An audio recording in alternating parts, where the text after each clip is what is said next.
Coming up next on CBS Sports, the NCAA Basketball Championship.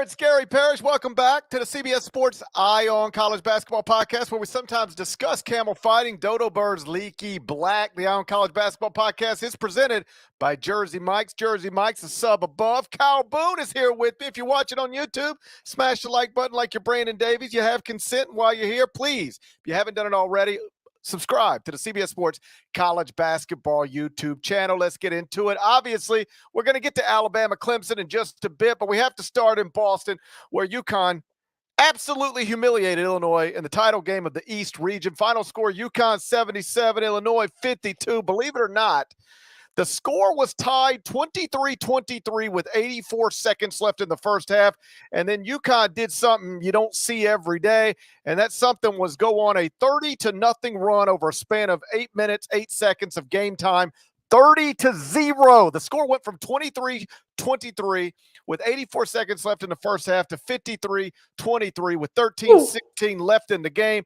Absolutely incredible. So Dan Hurley's Huskies are in the Final Four for the second straight year. Strong jaw. On a scale of 1 to WTF, how would you rate UConn's performance against Illinois? Capital WTF. That was incredible. UConn looked amazing, and it's kind of what we've come to expect from UConn. They started the game on a 9-0 run in the first half, started the second half on a 25-0 run, part of a 30-0 run. Norlander was obviously there in Boston, and in his story he wrote, from the 123 mark in the first half to the 13-17 mark in the second half, it went from 23-23, was a tied basketball game, to 53-23. And that can happen sometimes in big games, can happen in an NCAA tournament game. That very rarely happens in an Elite Eight game. It very rarely happens to a team of Illinois' caliber. And this UConn team, man, they're just on another level right now. I thought it was funny after the game. Brad Underwood, obviously the Illinois coach, said just a few days ago, basically, how do you prepare for UConn? It's like, just paraphrasing here, but basically, like, there's nothing that UConn's going to throw at us that we really haven't seen. And then after the game, it was like, whoa, I didn't really expect that. So I thought it was pretty self-aware moment from Brad Underwood, whose team just got run out of the building. This is a fantastic UConn team. Did not think they had this in them. What a game from the Huskies. I mean, I thought Illinois would be competitive with them. Like, I even said this in studio tonight. I was like, I'm not going to say it on air because I don't need my mentions getting all messed up later on tonight when UConn wins by 30. But I won't be surprised if Terrence Shannon figures out a way to keep Illinois in this basketball game. Yeah. And he just didn't. And by the way, he was terrible. He's been on an incredible NCAA tournament run. In fact, an incredible run going all the way back to the beginning of the Big Ten tournament. Terrence Shannon had been averaging above 30 points per game. And then against UConn, it's he took 12 shots, missed 10 of them, finished with 8 points, 3 assists, 2 rebounds. He had more fouls than he had made shots. And the 30-0 run, I'm sure you saw this. Norlander tweeted it. Others did as well. It was clearly circulating in the arena. The last time UConn had a 30-0 run in a game of any kind was 1990, and it was against New Hampshire. Like, think about all the games and all the stuff UConn has won since 1990, and they had never done anything like what they did tonight to the Big Ten tournament. Like, what are we doing? I mean, they did this to a team that has been absolutely rocking and rolling. They did this to a team that's got the best offense in the country outside of UConn's offense. Think about that for a second. UConn's got the best offense in the country now. Illinois entered the game second, and the second best offensive team in the country shot 25.4% from the field against UConn and was 6 of 23 from three, 26.1%. So here's what Illinois was up against tonight. They're playing the best offensive team in the country, and they couldn't do anything with them on offense. Like, they couldn't score on them. You're playing the best offensive team in the country, and you can't score on them. what? I mean, it's just, there's a reason why UConn is now a heavy favorite to win the national championship. Yeah. Like the last number I saw was minus 210. Like that's massive. Purdue is second at plus 390. They've won. They've led every game in this NCAA tournament by at least 30 points. In every game so far, they've been up by at least 30 at some point. So they are just as overwhelming as everybody tells you, just as awesome as everybody tells you. And I know this has sort of been the like little toss-up question everybody's having fun with on TV and podcast over the past week or two. Like, is this team actually better than last season's team? Last season's team, at the end of it, when they got through destroying everybody, finished 3rd and 7th in adjusted offensive efficiency and adjusted defensive efficiency. Number 3 in offense, number 7 in defense.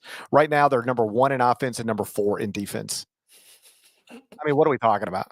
Like, I'm not crowning them yet, but I understand. Yeah, right. I understand why other people are. I mean, I get it. I'm going to continue to pick Purdue just because I'm 60% Boilermaker, and I'm going to go down kicking and screaming. But like, if every time I say I still think Purdue's going to win the national championship, if you go, God, an idiot, what is he watching? I totally understand. Although I should point out, Purdue is beating everybody's brains in too in this NCAA tournament, but they got one more game to go before they can get to the Final Four. Yeah, just a couple quick nuggets for you from this UConn game. UConn had more assists, 21 in this game, than Illinois had made baskets. That was 17. UConn scored as many points in the paint, 52, as Illinois scored in this game, 52 points. Terrence Shannon finished 2 of 12 shooting for 8 points, had just 2 points in the first half. It was pretty much over after that. Did you catch Dan Hurley after the game talking about drawing some motivation from Sean Harrington? I did not see that. No. Okay, fantastic. Yeah. So Dan Hurley infamously gets motivation from pretty much anywhere, whether it matters or not. And Sean Harrington, former Illinois player, played there for 4 years. He averaged a whopping 5.7 points per game in 4 seasons. Sean Harrington earlier this week tweeted, that UConn had not played this physical of a team, never seen someone like Terrence Shannon.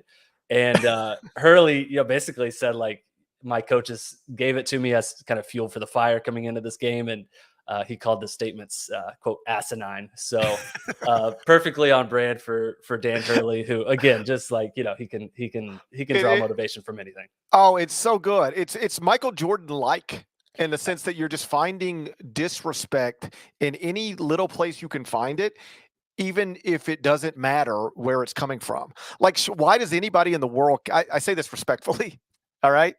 And I recognize that every time you say I'm what I'm about to say, I say respectfully, you're about to say something disrespectful. I get it. I understand. But I do say this as respectfully as I can say it. Why would anybody care what Sean Harrington says about anything?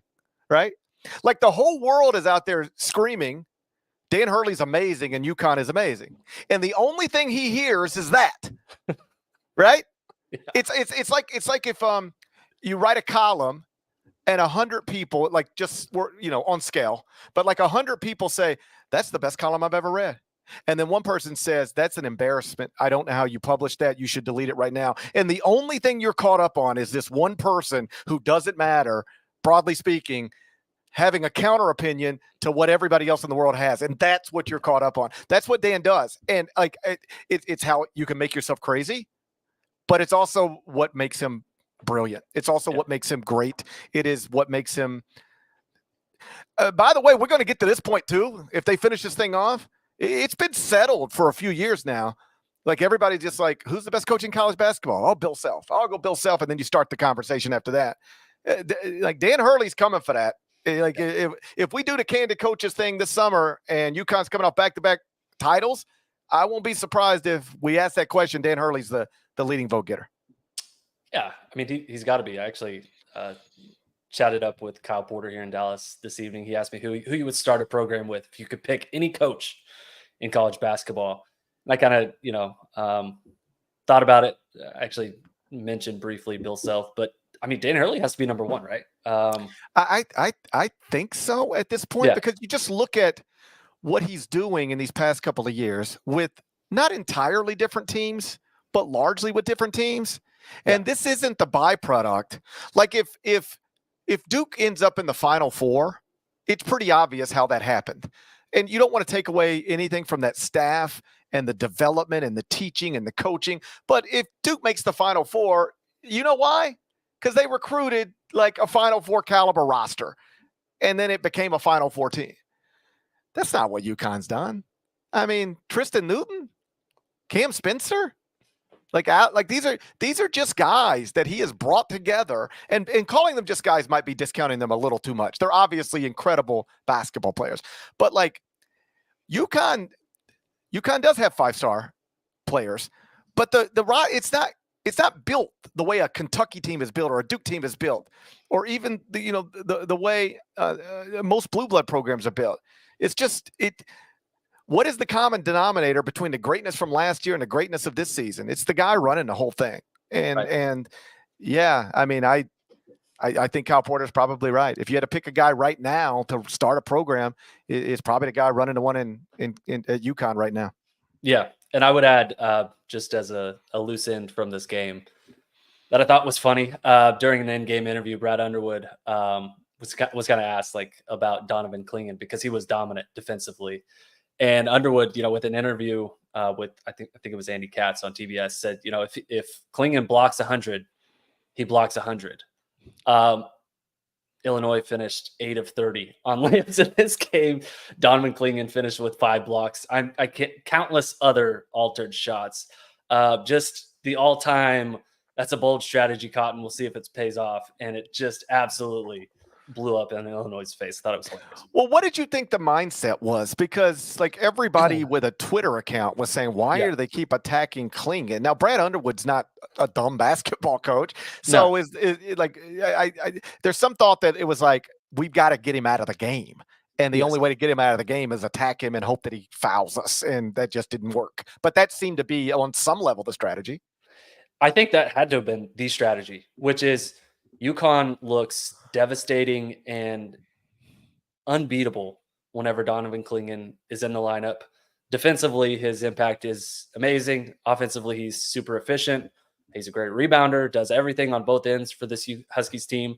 But when he gets into foul trouble, this UConn team looks like very, very, very good, but maybe not elite. So maybe they just thought, hey, we'll just go at Donovan Clingan 50 times and see if we can get him into foul trouble and stick him on the bench and he plays 10 minutes each half. That would be a win.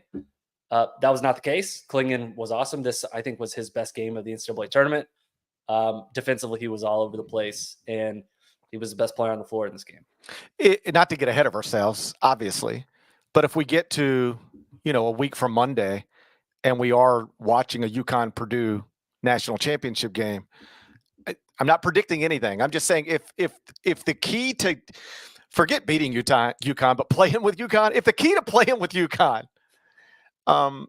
is to get Donovan Clingan in foul trouble and get him off the court, like that's the first step. You just got to get him off the court. Well, then maybe Purdue's got the one guy who could do it. Yeah. That's at least something that makes that interesting. UConn looks as close to unbeatable as we can remember a college basketball team looking recently. I guess you'd probably have to go back to like 2015 Kentucky before they got caught. It looked like they might not get caught. And obviously Connecticut has lost this season 3 times, but all in true road environments, which they're not dealing with anymore. In fact, so far in this NCAA tournament, they've had something close to home environments. So They look as close to unbeatable as anything we've seen recently. But one variable that could theoretically cause issues in a championship game against Purdue is that, Purdue's got, if Donovan Clingan's the second best center in America, and he might be, I don't know, I'll let other people debate that. Well, then the guy on the other side would be the best. Right. And that would be obviously be a fascinating matchup. But again, let's not get ahead of ourselves. Let's circle back to this one. Clingan, just to put some numbers on it, 13 shots, made 9 of them, 22 points, 10 rebounds, 5 blocks, 3 steals. My Memphis Grizzlies need a center, and my Memphis Grizzlies are going to have a top 10 pick. There you go. I'm just saying. I'm just saying. I'm not saying. I'm just saying. Well, let me ask you this, and now we're getting a little off track, but the counter argument to somebody like the Grizzlies using a top 10 pick on Clingan would be, but you're with John Morant, Desmond Bane, Jaren Jackson Jr., you're trying to compete in the Western Conference playoffs. Can you do that with a rookie center?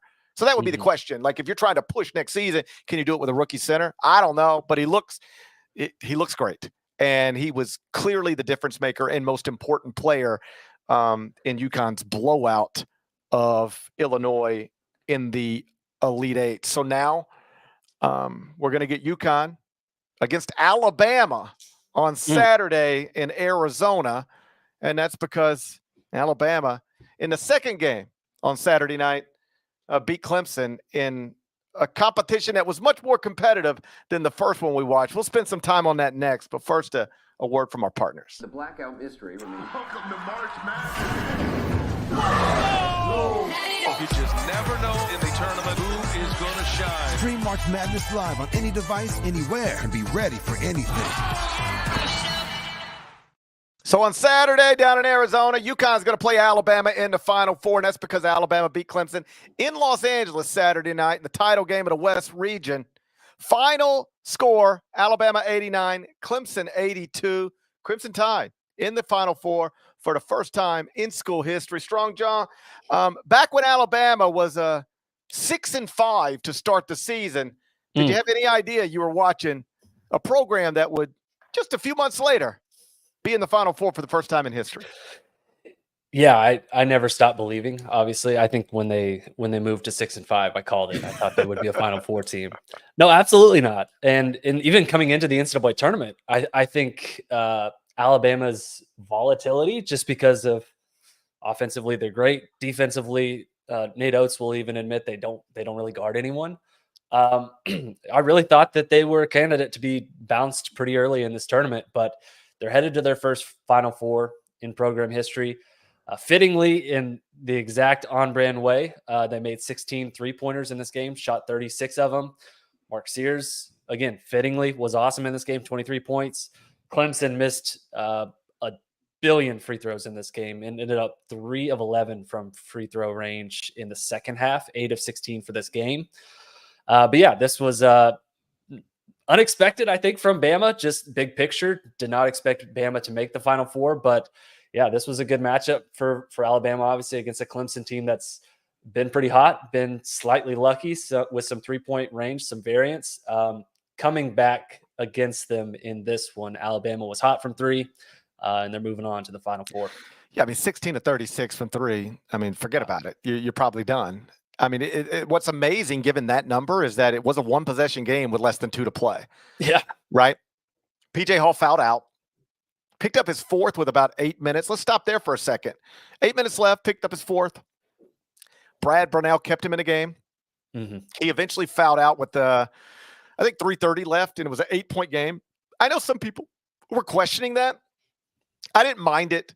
Like, it's 8 minutes to – this is probably – I don't want to say probably, but it's possibly as close to a Final Four as Brad Brownell and Clemson will get. Just why not ride your guy and just see what happens? And like, even after PJ fouled out, they still got it to a one-possession game. I just didn't mind. I didn't mind him letting him play. Absolutely not. No, I always feel like coaches are generally way too conservative when it comes to players getting into foul trouble. Me too. They're always, 2 quick fouls 5 minutes into a game. It feels like just an automatic hook, which is incredibly stupid. Players actually fouling out is not very common. And so in this situation, yeah, with Clemson and potential Final Four berth on the line, you need your best player in the game. Absolutely made sense for PJ Hall to ride it out. He ends up fouling out. That's going to happen sometimes. But yeah, I had no problem at all with Brad Brownell playing it the way he did. Yeah, like I don't think they lost because Brad kept PJ in a game, and I don't think they lost because PJ fouled out with 3:30 left. You know why they lost? Because Alabama went 16 of 36 from three. And we talked about this on CBS Sports Network. I was in studio earlier today, and one of the points I made, because we got 2 hours to fill. And there's only 2 games. There's a lot of talking. Oh, buddy, we're really talking. So your voice is hurting, I can tell. One of the points, we just couldn't wait to go to press conferences. Do we have another press conference starting? All right, let's get out to Purdue. Matt Painter live at the podium. Couldn't wait for those. So one of the things I said was, typically when you're previewing a game, it's like, what's the key to the game? And it's like, well, if Clemson does this, then that's how they could win this game. And if Alabama does this, well, that's how they could win the game. Like that's a pretty normal television thing. All right, Clemson, Alabama coming up tonight. What's the key to the game for the Tigers, GP? Like, you know, and I said, I wasn't asked that directly, but we were just discussing this game. And I said, I really do think this game is determined by Alabama, period. Alabama decides this game because with Alabama, and I've said this 1,000 times, you know what they're going to do. Like they want to take about half their shots from three. And if they make a good percentage of them, you're going to have a hard time winning, regardless of how you're playing. Like you could be playing well too, but if they're going, like, if they're going to take 33s and make 40% of them, you got big problems. Well, tonight they took 36 and they made 44.4% of them. They scored. They had 16 threes. Clemson only got 8. They got twice as many points from the 3-point line as Clemson did. This is just a math problem. So the thing I said was, I know how many threes Alabama's going to take. I mean, I can't give you the exact number, but they want it to be about half their shots. Tonight it was more than half. And if they shoot 40% from that, then you can't beat them. I'm not saying nobody could beat them. I will not say this in the national semifinals. Like if Alabama, shoots 40% for three, they won't lose because then like Connecticut can still beat them by 20,000. Right? That's just the way it works. But with Clemson, I didn't think I thought if Alabama plays well offensively, Alabama will not lose. And they played well offensively, and they did not lose. And frankly, Clemson played pretty well offensively too. Shot nearly 50% from the field. But when Alabama's going to bomb, like when they're getting 48 points from the 3-point line, and you're getting 24, you got that it's a math problem. And Clemson ran into the same math problem that people have been running into against Alabama really since Nate Oates has established his culture and his style and committed to it. Yeah, and I would add too, Norlander and I a couple years ago wrote a little bit about Oates and kind of his embrace of analytics. They hired a firm to basically go in and savvy up their system. So they look at the types of shots they're taking. They definitely prioritize threes and layups. And if you go look at their shot chart, it's a lot of threes and it's a lot of layups, and it's not very many mid-range shots. And Nate Oates earlier this season was actually showed like a shot chart. Here's what your shot chart looked like after a game. And it was all threes, all layups, and then one long two with the toe on the line, on the 3-point line. And he said, that's exactly what I want it to look like, except for the long two. And so, this is exactly how Alabama has kind of prepared itself the last few years under Nate Oates, shooting 36 threes in this game. Not at all a fluke, not a surprise. They like to play this way. It's somewhat of a high variance style, but yeah, against Alabama, that it really is, I think, what gives them at least a puncher's chance to make that an interesting game. Yeah, like they're dangerous. UConn's better than them, obviously. And if they're not making shots, though Alabama has guarded better in this tournament than they guarded throughout the season, they still don't guard well. I mean, Clemson just shot 48% against them. So I think you've labeled it correctly. If Alabama does something like 16 of 36 from three again, as crazy as it sounds, I am not here to guarantee you that wins the game. No, I agree. And it should, but I don't know if it does.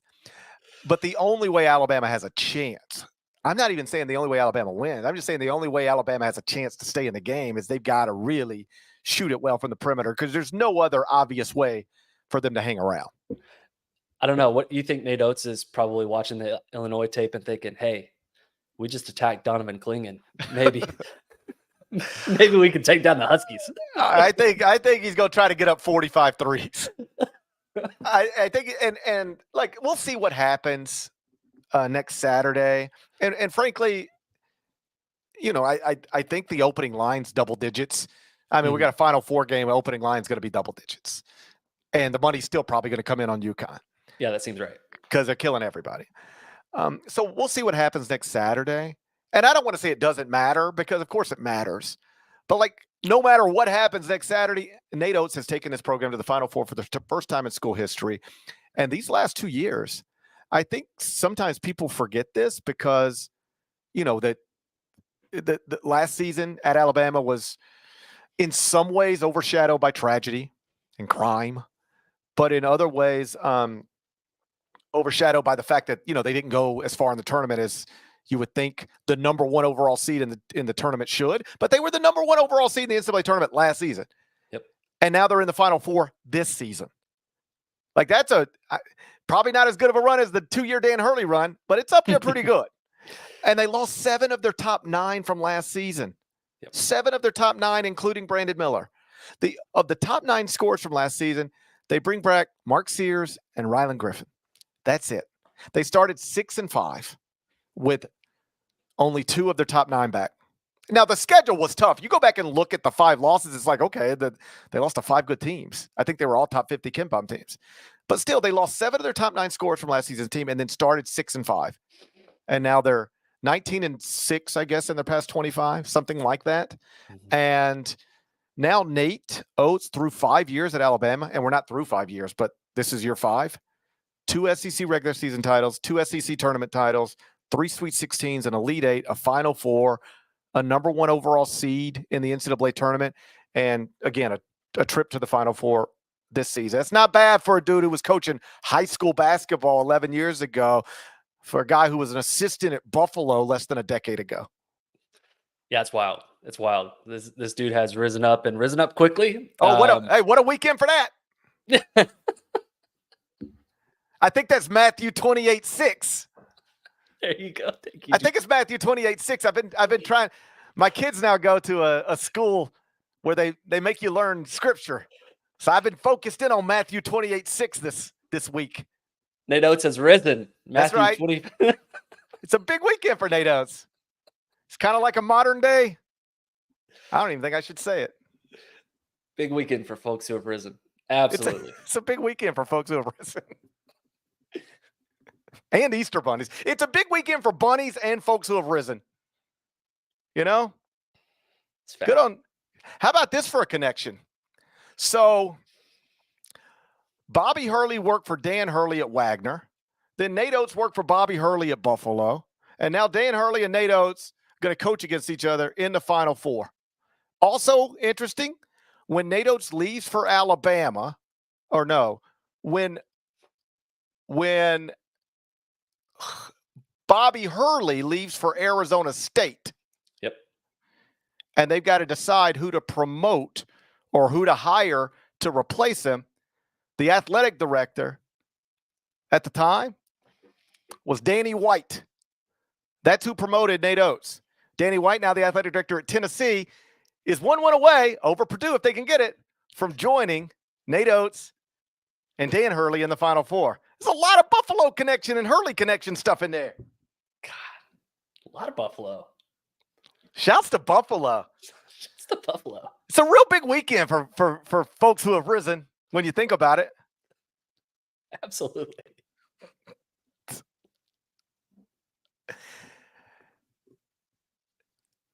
If I put the number right now at 12, UConn, Alabama next Saturday, would you feel comfortable taking Alabama? No. That's the thing. I'm so tired of saying out loud, I think this team can maybe challenge UConn, and then just watching them get run completely off the floor. Like, I just keep saying it over and over again. It never happens, except for that one time at Creighton, I guess. There was that one time where I was right. Every other time, I just sound ridiculous because they on the road at Creighton. Yes, that was the one time. No one's beating this UConn team. I'm still not ready to say that, but I understand why people keep saying it. I get it. I'm watching the same stuff you guys are watching. I get it. They look unbeatable. I'm just always hesitant to call a college basketball team unbeatable. Like, we called UNLV unbeatable one time, and that didn't work out so well. And we called Kentucky unbeatable at one point. That didn't work out so well. So I'm just always hesitant to go there, but I'm not arguing with anybody. Like, if you want to go there, I'm not going to sit there and pick a fight with you about it. You can tweet it at me and I'm not going to reply. I get it. It's just that we have gone down this path where we call teams unbeatable before, and then you look up and, they lost.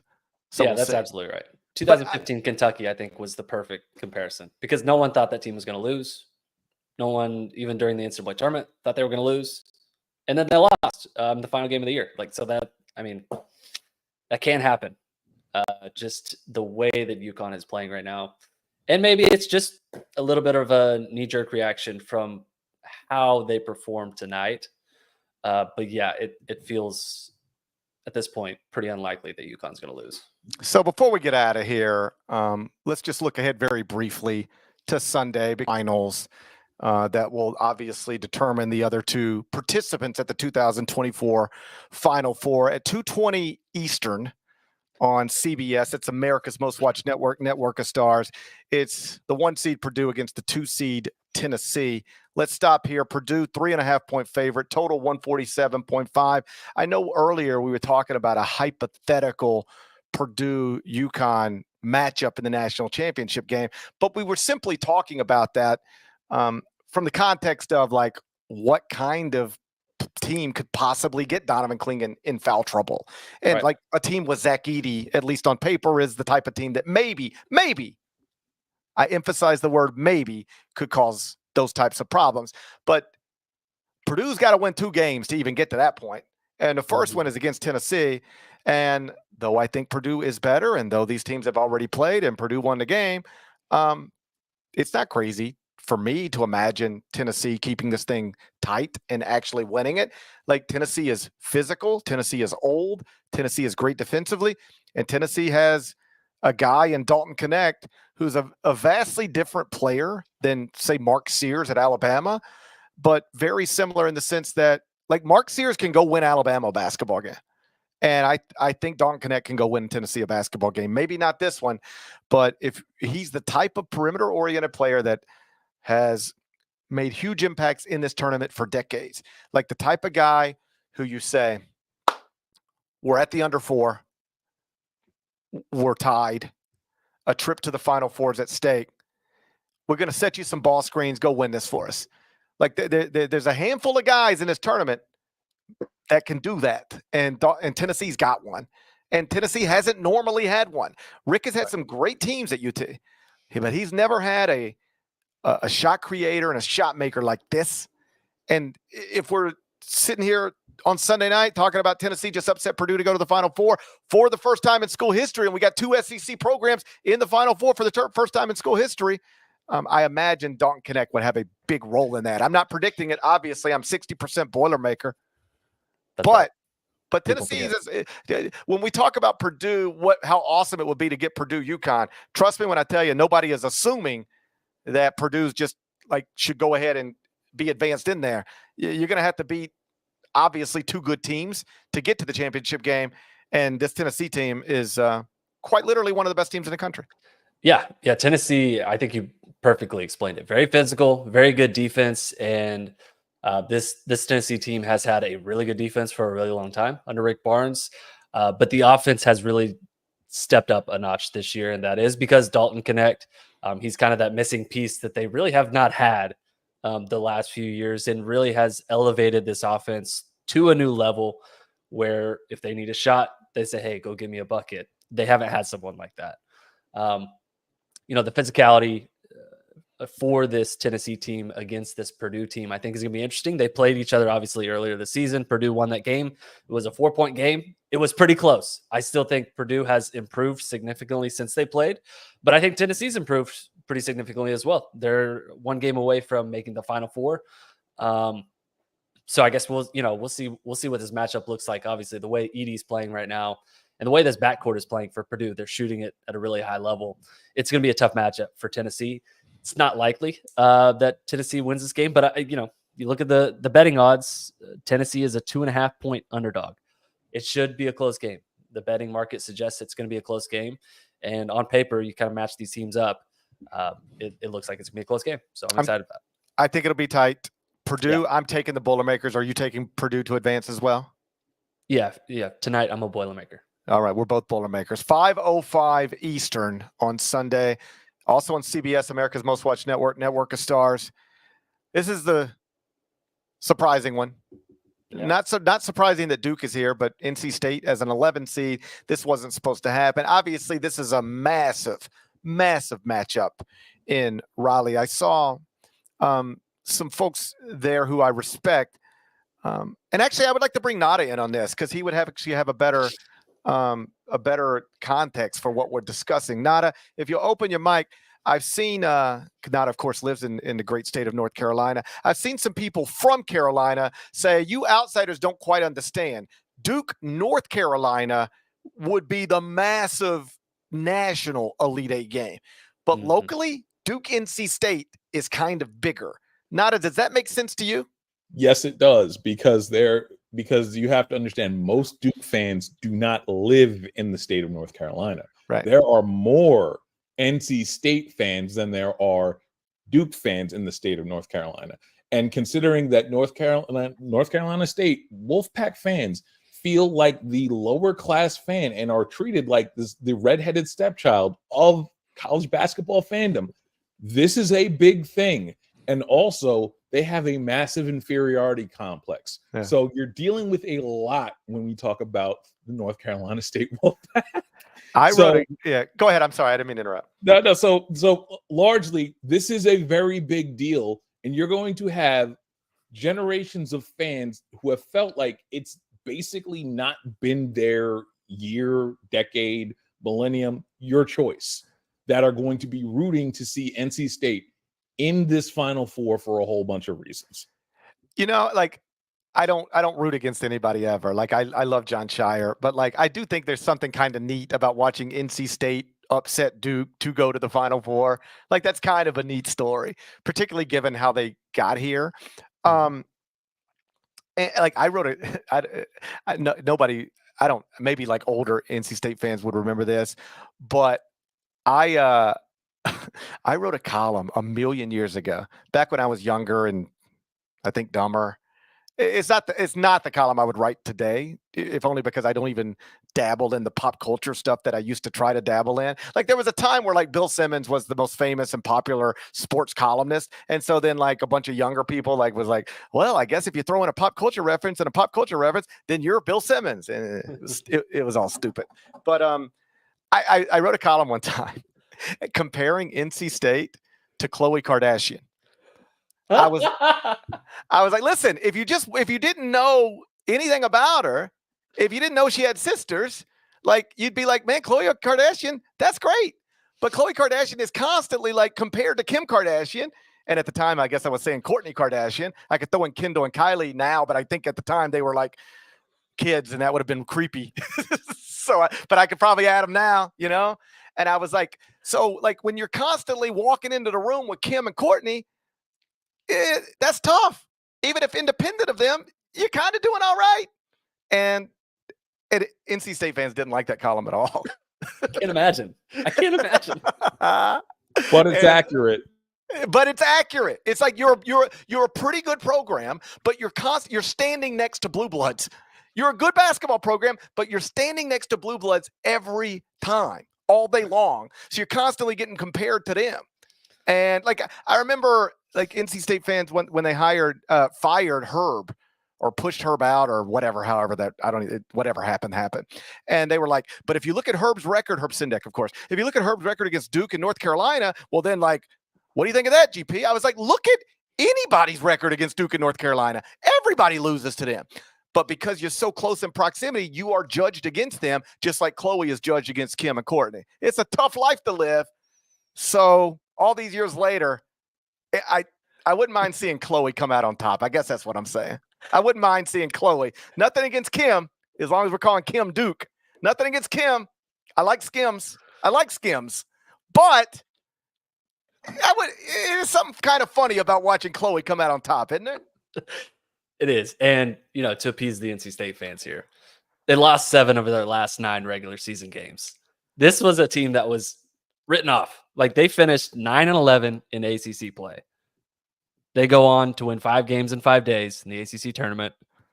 They've won 3 games in the NCAA tournament. They've won 8 consecutive games in what have effectively been elimination games. They lose and their season is over. Yeah. They lose at any point in the ACC tournament and don't get the automatic berth from the ACC tournament title. Their season is over. They're not going to be an NCAA tournament team. And obviously lose to go home in the NCAA tournament. So what they have done as an 11 seed is absolutely fabulous. you can debate the merits of which Kardashian they should be, but they look beautiful to me, GP. Yeah. I like them. I like them too. I like them too. And what's interesting is that whichever team doesn't win this game is going to feel like a massive missed opportunity. If you're Duke right now, nobody's going to say this out loud, but if you're Duke right now, you know what you're saying? Dude, all we got to do is beat an 11 seed, and we're in the Final Four. And by the way, just remember this every time we get a bracket on Selection Sunday and people start talking about toughest pass and easiest pass and pass and pass and pass. You see Duke is maybe about to go to the Final Four by beating Vermont, James Madison, a Houston team without its best player, and an 11 seed that finished 9-11 in its conference. That's Duke's path to the Final Four. So, like, if you don't get this done, man, John Shire might coach another 30 years and never have a path like that back to the Final Four. So if he doesn't get it, it's going to feel like a real missed opportunity. On the other hand, if you're NC State, obviously you're an underdog for a reason, but you can say, listen, hey, you guys are right. We were 17-14 heading into the ACC tournament. But since then, we have beaten Duke. We have beaten Virginia. We have beaten North Carolina. We have beaten Texas Tech. We have beaten Marquette. We have beaten Jack Golke. All right? Yeah. Once you've done all that, you're not doubting yourself anymore. You're not looking across and going, man, it's cool that we're here, but what do we do now? You know what you say? We just beat these dudes. We just beat these dudes. All we got to do is go beat them again. And they're not even as good as the team. We already beat them, and they're not as good. And I don't know if this is true. I'm just like, this is the type of stuff I'd be saying to myself if I were NC State. We already beat them a few weeks ago, and the team we beat 2 days ago is better than him anyway. So, like, what are we doing? Let's just go win the game. I think whoever loses this game is going to feel sick. Going to feel sick. I do think Duke wins it. If you want a prediction, I'll take Duke. But nothing would surprise me here. And I hope it's just an awesome game for that region of the country. I hope it's just an awesome game. Yeah. What's Kevin Keats say to his Wolfpack team if he's Dan Hurley? Does he go look at Sean Harrington's Twitter account, see what's up? Yes. who could be tweeting like who's an old Duke, who's a Duke Blue Devil? What if Rashad Suleiman tweets something wild? That's what we need. We need a wild Rashad Suleiman tweet directed at NC State. That'd probably do it, wouldn't it? Old Leitner tweet. And how about Kevin Keats and even Brad Brownell? I know this thing didn't go well for Clemson, but I can't wait. I can't wait till next October or November to do a hot seat list and just know that I don't have to put Kevin Keats or Brad Brownell on it. Yep. Oh, it's going to be a fresh hot seat list, Strong John. Amazing. And seriously, like 3 weeks ago, Kevin Keats very well was on his way to losing his job. And as we stand here Saturday night, we're 40 minutes away from Kevin Keats being in the Final Four. College basketball is wild. Oh, dude, if Louisville would have just waited a week, they'd have probably tried to hire this guy. Yeah. Like he was Pat Kelsey turning down Louisville away from maybe getting a Louisville job if he wanted to. What a wild turn of events. NCAA tournament's crazy, isn't it? Unbelievable. What a wild deal. All right. I think we said enough. You think we said enough? I think we said enough. I think we said enough. Strong Jaw, I appreciate you being here, buddy. I know during the season we get settled into a routine where it's me and Norlander, but in the postseason, just with the quantity of these episodes and the now CBS Sports Network component of it, and the fact that, sometimes I'm in studio till 2:30 in the morning and Norlander's at games, we need help.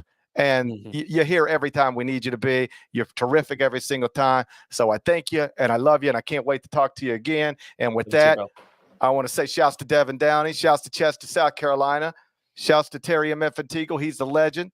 Shouts to Huck and Larnell. And thank you guys once again for watching and listening to the Eye on College Basketball Podcast. Going forward, the schedule is going to be, I think me and Norlander are back on Sunday after the Final Four is set. We'll get you another fresh episode then. And then on Monday, 2:00 Eastern on CBS Sports Network, we'll be back on TV with the Eye on College Basketball Podcast. So if you're not subscribed, please go subscribe anywhere you subscribe to podcasts, including Apple, and Spotify. There's more of us than there are of them. That should be reflected in the comments. And like I said, we'll talk to you again real soon.